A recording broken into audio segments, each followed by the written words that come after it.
So, Bismillah. hello everyone. Thank you for joining us today. My name is Ken Kresha and I'm the president of the Palestine Student Club at Northwestern University in Qatar. And joining us today is Malak. She's the previous president and the founder of the PSC. So she founded the PSC in the spring of 2018, and then she graduated from NUQ in the spring of 2020, so just very recently. And she's now doing her master's at HBKU in digital humanities.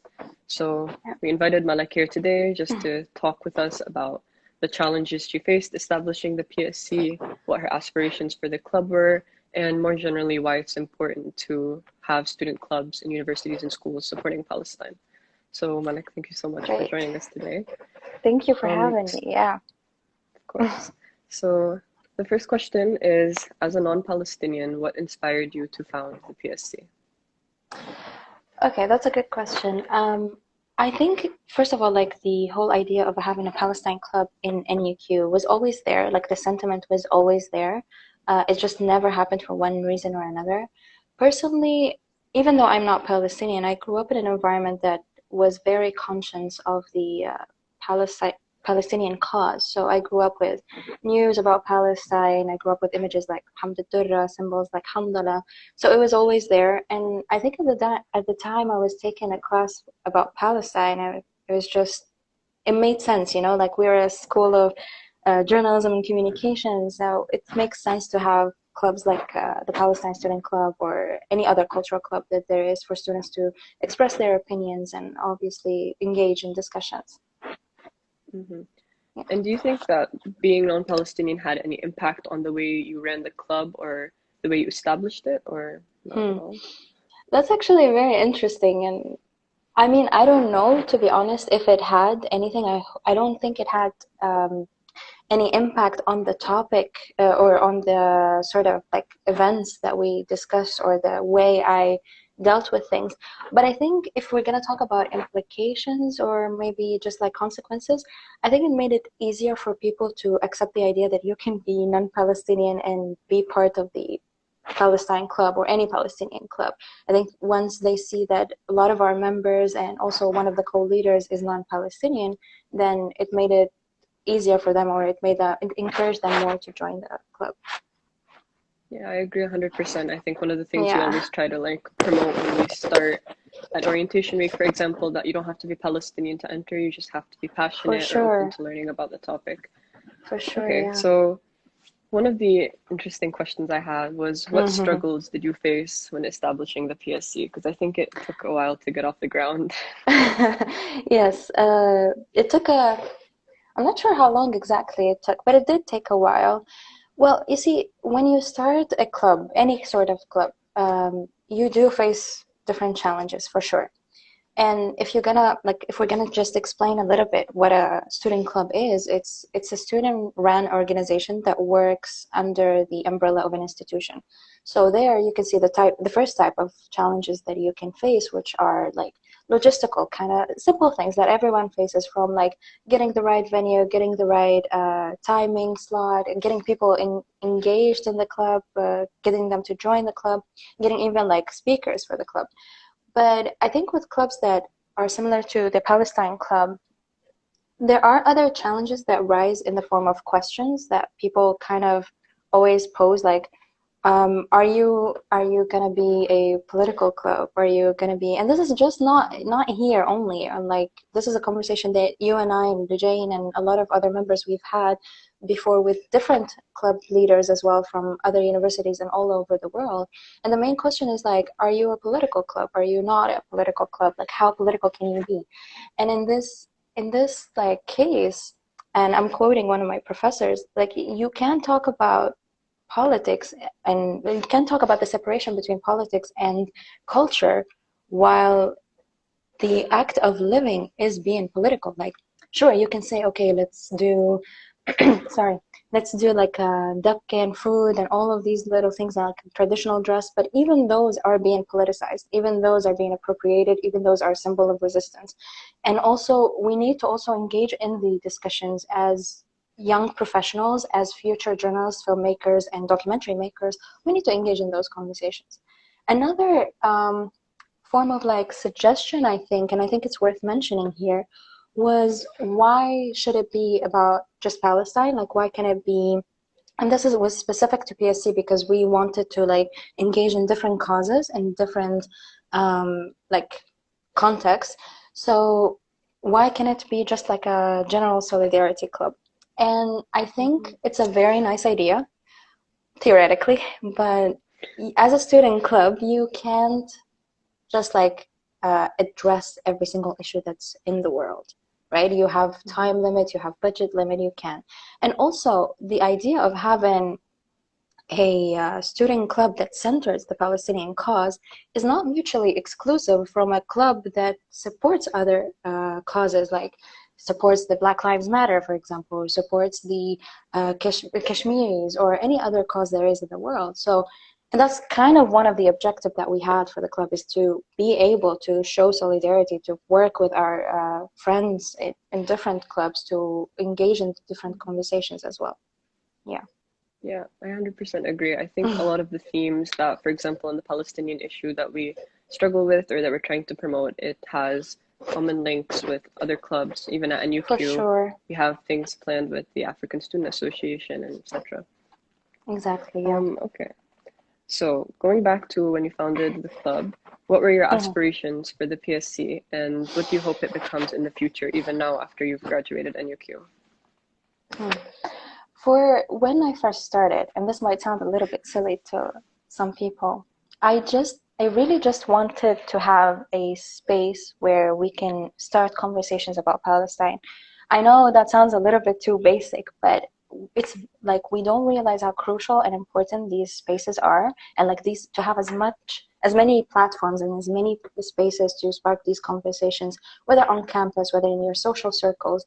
It's very important to just have that space where students can learn, and it's actually something that students themselves raised like as a point, that some people say, I would like to join a debate about Palestine and I would like to engage in it, but I just don't have the tools, or I just don't know what to say. And these clubs, these events, they offer you these tools. They offer you, just like the webinars, for example, the webinar that we just organized about normalization.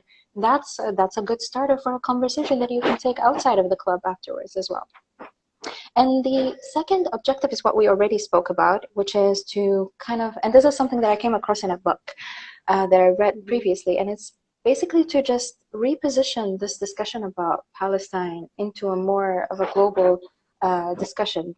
And that said, like, this Palestinian struggle is part of a global struggle against different forms of normalization, obviously with respect to different historical particularities of each cause, but repositioning like Palestine into at least the minds of the members of the club, that yes, you can talk about Palestine even if you're not Palestinian, even if you're not Arab, even if you're not Muslim. It's great and it's amazing if you talk about them because of all these reasons, but even if you're not, you still have the opportunity and you still can talk about it. That's really interesting. What was you referenced a book that you had this idea from? I think that would be really interesting to hear. The book's name, if I'm not mistaken, actually I have it here. Yeah. It's called Gil Oslo, and it's about hip hop. It's about Palestinian hip hop, which is very interesting. It's by Sunaina Meira, and I'm really hoping I'm pronouncing her name correctly. But it basically talks about how hip hop has helped Palestinians become part of a global struggle. You know, like hip hop came as a form of resistance, so using it by Palestinian, by the Palestinian youth, is also placing them in that also form of discussion and form of global struggle. Yeah. Okay, that's super interesting. Thanks for sharing. Just when you mentioned it, I was like, this is something I'd like to look into as well. Yeah. Okay, so now let's open up the discussion outside of like our specific club and just talk generally about Palestinian clubs. Yeah. So why is it important for there to be student clubs supporting Palestine, whether this is in a school or a university or any educational institution? Well, okay, so as we already said, it's important for the students to have a Palestine club, for Palestinian students to have a space to tell their stories, to tell their narratives, and for non-Palestinian students, but pro-Palestine or Palestinian supporters of Palestinian students, to also engage in that conversation, learn and listen and understand more the cause. So it is one important for students, but it's also important and as important for the institution itself. Like an educational institution, especially ones like the ones we have, that are very diverse. It's important. It's important for them to have these clubs because diversity is great. Diversity is something that's enriching. It's you have a lot of friends from different parts of the world, but also how do you deal with that as an institution to create a safe and inclusive environment for everyone? I think that's like very that like student clubs help you so much with that because you already have these parts of your community already engaging in these conversations. They're already talking about this. They're already like observing and seeing the different patterns. So engaging with them will help you improve as an institution. And for sure, it's also important to have these clubs even off campus as a society, because I know there's a bit of skepticism about the effectiveness of like student clubs or what can you do? Okay, fine, you're a student club, then what?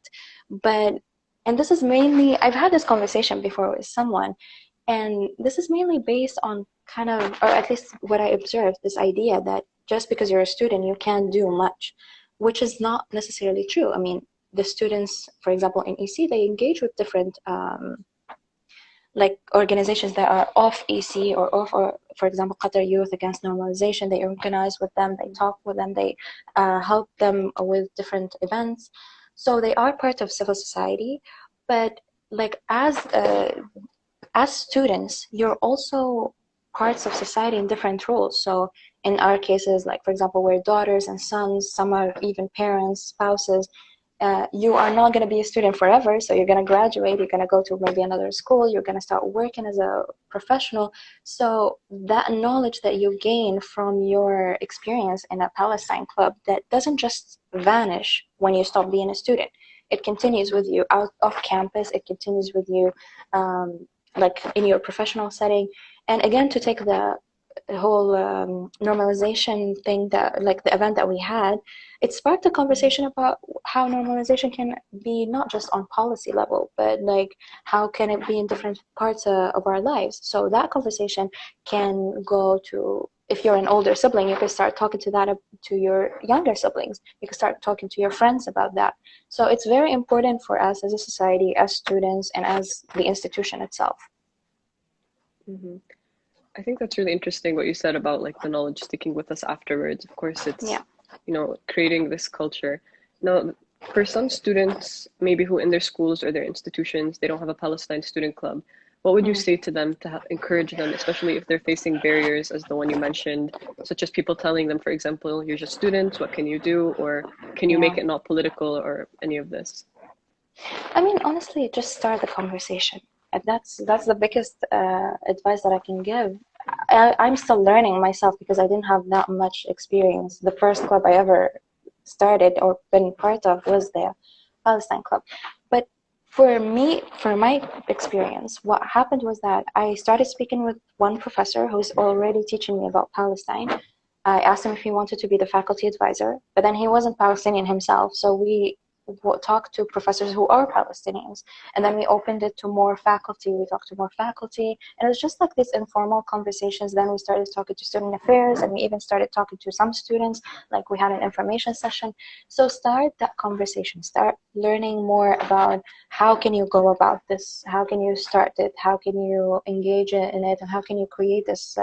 And the reason why you do that and why it's helpful is because it just gives you the support. You get a lot of support from faculty, from students. So it encourages you, it helps you a lot, people with different expertise. I think just start that conversation and see where it goes. Yeah. I think that's great advice. And especially, I mean, maybe in some situations, people don't have this network that they can reach out to, maybe if they're not in the Arab country. So I think maybe also reaching out to other Palestinian clubs is an interesting idea. Just, for sure. I mean, I've learned a lot from my collaborations with other Palestinian clubs, so I think that's great. And this is kind of a follow-up. You've touched on this already, but maybe if you could expand on this as like closing remarks. There are many non-Palestinians who feel very passionate about the cause. Just as you said, they've grown up in an environment where this is like a major issue. So if they feel hesitant to join the discussion or to start a club because they feel like it's not their place, how would you like recommend that they proceed? It's I really like the question. I like the way you put it because they don't feel like it's their place. Because if you already think that, then you're sort of on the right track. I think what people usually fear is that they're taking the place of Palestinians and telling their own stories. And actually, you're not. There is obviously you shouldn't do that, but obviously there's a way of supporting them, of being proactive, becoming a proactive member of a Palestinian club without doing that if you're not Palestinian. And in fact, it might be a little bit more problematic if you don't engage because that sort of isolates like the cause to just Palestinians or just Arabs or just Muslims. And again, even if you're not any of these three, you can still do that. And we see this not just with Palestine, we see this with a lot of, or at least I observe this with a lot of causes. I mean, who gets to talk about what? About like Kashmir, about different causes around the world. So about Black Lives Matter, should you only talk about Black Lives Matter because you only if you're Black? No, but what you can do as long as you listen to Palestinians, learn from Palestinians, and empower them to tell their narratives without capitalizing on these narratives, then you're good. This question of an ally, what's an ally? Then you're a good ally in that case because you're being proactive. You're not just supporting them when something bad happens. You're being proactive and continuously helping them. So for example, as a co-leader of the Palestine Club, as a non-Palestinian, my role was to literally just give the space and give the stage for the students to tell their stories, whether through like engaging in events like the ones we had last year where they told their stories themselves, or through engaging in webinars or panel discussions with speakers and experts. Mm-hmm. And again, also, sorry. Oh, sorry. Go ahead, of course. Also, like, start conversations with your Palestinian friends. Another advantage of being in a diverse community is that we have Palestinian friends around us, right? So if you want to join as a non-Palestinian club that is about Palestine, and you're not sure how to go about it, start a conversation with them. Start a conversation with the board of the club, with your friends, with your faculty. Learn about how you can do more. But yeah, I think that's a really good point. Question. So we had a question in the chat, and that's just to note that if anyone else has any questions for Malak, of course they can drop it in the chat. So Inshallah, I have the someone answers. asked, inshallah, how knowledgeable about the cause do you think the student should be before starting a Palestine club? So any thoughts on this? That's very okay. I don't know why it's freezing out. Can yeah, you I see see it's me? freezing as well. Okay, I think it's gonna come in a bit. It's loading. Yeah, it froze at a very perfect frame. Okay, hopefully it will come back. Wow. I mean, we can still hear you. I'm not sure if you want to answer the question or do you want to... Okay, yeah, I'll answer the question and hopefully you'll get to see me soon. But how knowledgeable? That's very interesting. I don't think I do have an answer to that, and I don't think there should be an answer, like in terms of like you need to know, because you are coming there to learn as well, right? And one thing to know about Palestine clubs, and this is something that my friends have pointed it out throughout our experience, was that the students, the members, they're not all going to be on the same level of involvement or engagement or passion for the cause, and that's fine. Some people will know just a little bit, some people will know more, some people take the cause personally because either they're Palestinians or because that's how they were raised or they were involved in some way. Or some people are just going to be supporters who just come to the events or just promote the events, and that is completely fine. So I don't think there's a level of, again, like this is a space for you to learn at the end of the day. So I don't think there's a level of knowledge that you need to have before joining the club. Malak, just because it's loading for a very long time, maybe if you exited and re-entered very quickly. Okay, yes, I will do that. Because we want to be able to see your face as you talk. Okay, I'll just leave and come back.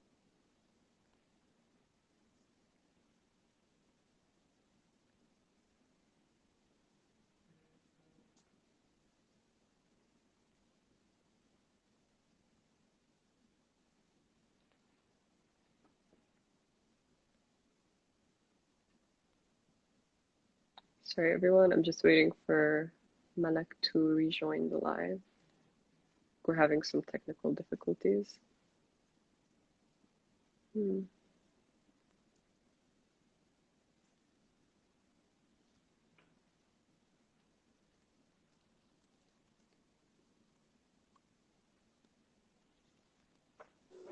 Okay. Hi again. Okay. Welcome back. Great. Technology is great when it works. Okay. Yeah. So sorry about that. No, that's fine. Yeah. Okay. Yeah. So I think the point you were making about the level of knowledge is really interesting. I mean, that's something that, I personally faced. Like, I'm Palestinian, but I've never lived in Palestine, and it's such a complex and deep issue, and it has so many different like subtopics. So sometimes you feel like, okay, like how could I possibly understand everything? But I think, like you said, like everyone will have levels of knowledge, and as long as you're actively trying to advance that, then that's the best For you can do. sure. And just because you didn't live in Palestine, like even for Palestinians, that doesn't make you you shouldn't underestimate yourself or not join the club or not even engage in anything related to Palestine, because it is a cause that you hold dear and it is something that is personal to you, so you need to learn more about it, for sure. I completely agree. So I'm not sure if we... Do you have any other questions? I don't think so as of now, but I did just think of one more question, if you don't mind me throwing it at you. Go ahead. So, outside of student institutions and clubs like the ones we just talked about, what other ways do you think there are of constantly contributing to the cause? Maybe if someone doesn't have a club that they can join in their area. That's very interesting. I think it depends on where you live and where you are and what kind of access to, like, it can be simply just learning or reading books or engaging more and having like those small conversations that we talked about with your family or with your friends, or raising awareness slowly. If you live in a community where there are organizations, like civil organizations that are part of the country that are engaging in this in these events or this discussion, then you can join them.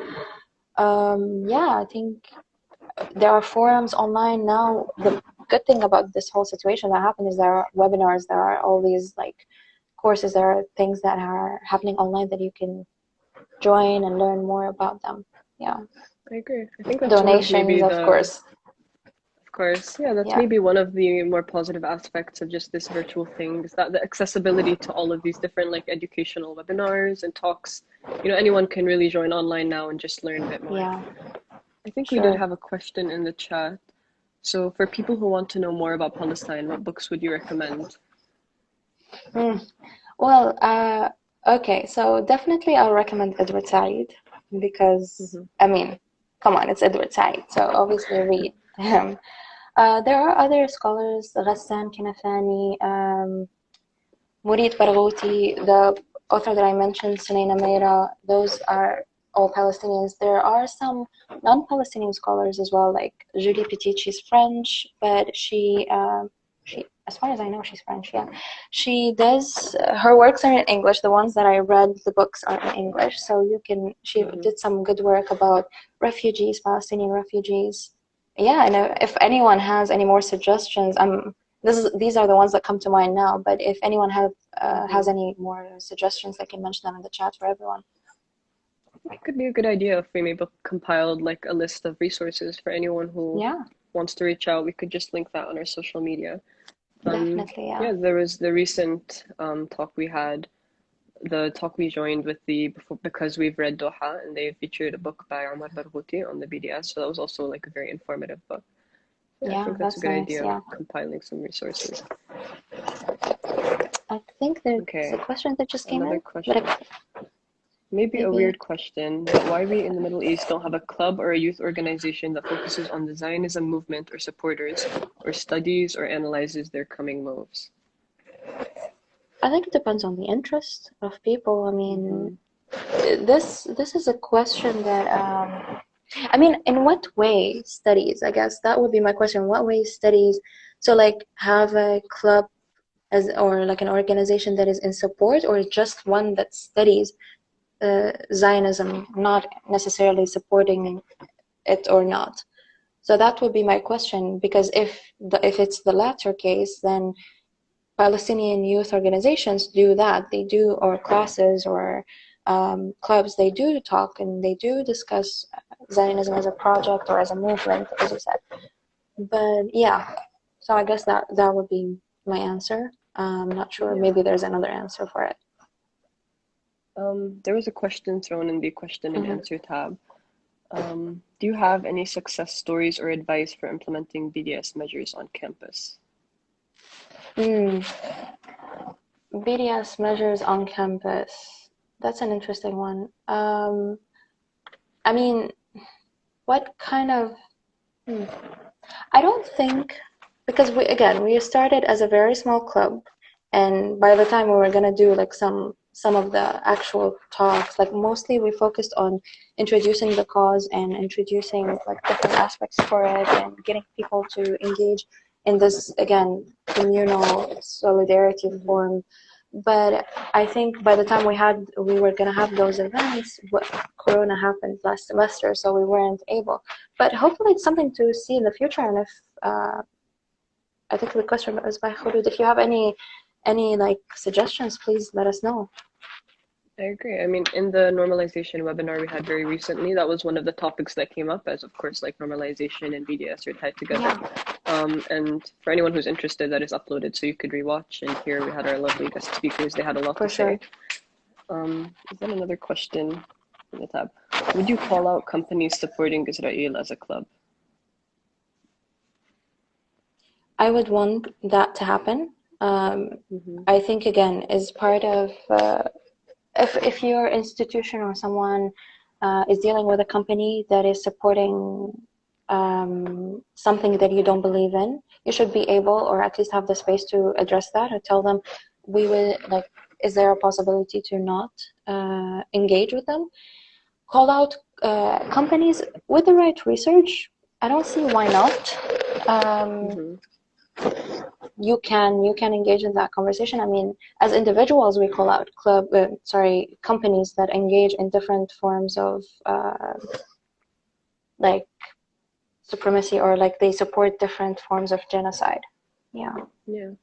I mean, I think it also depends maybe on the scale of the company. So as you said, if it's something small and local that you're engaging with as an institution, as a club, you can see what measures you can take to maybe distance yourself. But if it's like on a large scale thing, like international companies, I mean, there are resources out there that do list or like talk about the companies that are supporting Israel, so that if a person like individually wishes to withdraw from interacting with that company, that's there as well. So yeah, I think. But even those international ones, I think there's so much people can do in different clubs, or again as individuals, where they can call them out on social media or anything. I mean, at the end of the day, if they're of an international scale, then you're probably part of their like market. So as customers, before anything, you're calling them out. So yeah, I think there's still space for talking or speaking out about these companies. That's a good question. Yeah. I agree. That's very interesting to think of. Also, I just had a thought about the previous question we had about studying or analyzing the coming moves of like the Zionism movement. So I think there are like quite a few scholars that do, of course, study and focus on the past and coming moves that have been taken. We have a webinar upcoming on the future of the peace process, for example, in light of the recent normalization deals that happened with Bahrain and UAE. So I think a lot of this analysis is happening in a more academic level, but in regards to a student club or like a youth club, I think we don't have something like that. I'm not sure if you know of anything, Malak. I'm not sure either, but I think even the academic discussions can be brought into, like, I mean, of course we're students, we already engage in those, but it doesn't have to be like a panel discussion always, or it's just a webinar in this case, like that you attend. Even as members of different clubs, you can just come and discuss together what you can do, or what, or just even understand, as you said, the future of this, of these deals or treaties. So, okay, what do you think from your position, from your background? What do you think? And then have that discussion, have those conversations. So yeah, I think that would be a good idea as well. I believe there was a clarification by the person who initially asked the question. Mm-hmm.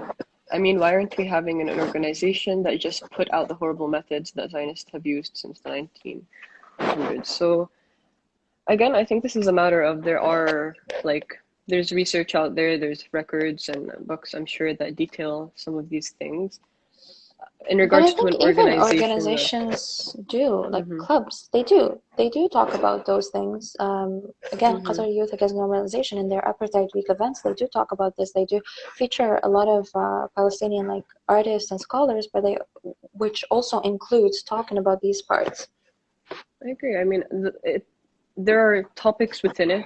It's not like you focus solely on this one aspect because, as we mentioned, the Palestinian cause is very broad, very complex. So there's different things. But as you said, Yeah. some organizations focus more specifically on this. Qatar Youth Against Normalization has a very specific aim in highlighting and advocating against like normalization with Israel, whereas some other clubs maybe this is one of their goals, as they also have other things that they like to focus on. Yeah, yeah, you don't have to be specific, like, you don't have to have your mission is simply studying Zionism, I think, as an organization, because that comes with the fact that if you're an organization that supports Palestine, part of that is studying the history of what happened really and like um, the things that they have done according to the person who asked the question. I'm sorry, I stopped seeing the question, so I'm not sure who's asking what. I'm listening to you, Ken, but yeah. It's okay. We have another question we missed actually. So Mm-hmm. someone asked, how important is celebrating Palestinian culture and tradition in the club for the Palestinian movement? So this is on the other end of the spectrum, not the politics, but the more Can cultural you repeat aspects. that again? Sorry. Of course, Can you repeat the how question? Yeah. important how important is celebrating Palestinian culture and tradition in the club for the Palestinian movement? It's very important. As we said earlier, there isn't a separation. You can't separate really between culture and politics, mainly because, like, what is known as Palestinian culture is being appropriated again, and it's also Mm-hmm. something that is used as a form of resistance. So keeping it alive, passing it on to different generations, to different people, and raising awareness of that this is Palestinian. This is like this dress is Palestinian, this food is Palestinian, this song, this dance is Palestinian. It's very important. It's part of the whole resistance movement. Yeah, I agree, especially when, for example, certain dishes or certain cultural aspects are being claimed as like, oh, they're not our own, they were originally ours. So it's important to Yeah. reinforce the fact that these are our, and we do have a few events coming up, for example, live Palestinian cooking sessions. So this is just an easy way Oh, cool. to, yeah, just an easy way to showcase some of, the traditional Palestinian customs and dishes, and just I think that's like a very nice way of bringing together the community and that kind of stuff. For sure, yeah. It's a very cool event. I probably like it. Yeah. I think that's all the questions we have for now. Um, okay, so if we have no other questions, Malak, thank you so much for joining us today. Yeah, Honestly, I thank you learned so much guys. from you as you were running the club, and I continue to learn from Oh, you. And yeah, thank you so much for joining us. thank you for having me, honestly. Like you guys are doing already great, mashallah, like with already you started kicking it off with the great event, everything you're doing on social media. You're handling this whole corona thing better than I did. But That's but not yeah, fair like because I mean you well, had I the mean, when before we were yeah, I guess no one was well like ready to deal with this whole thing or like just everyone was just we had trying to the figure it out. Yeah. we But had the still, benefit of a I'm few really months happy of with yeah, I'm really happy with how the club is going. So good luck with everything, and obviously if you need help, I'm always here. thank Literally, you I'm so still much. here. Yeah. Thank you, and thank you to everyone who But joined us today. This will be yes, uploaded on our Instagram TV, so if you missed certain parts of it, you can always go back and watch that. Yeah, thank you. thank you everyone. I'm sorry I can't see any of you like asking questions or saying anything, but thank you so much for joining in today. It's been a pleasure.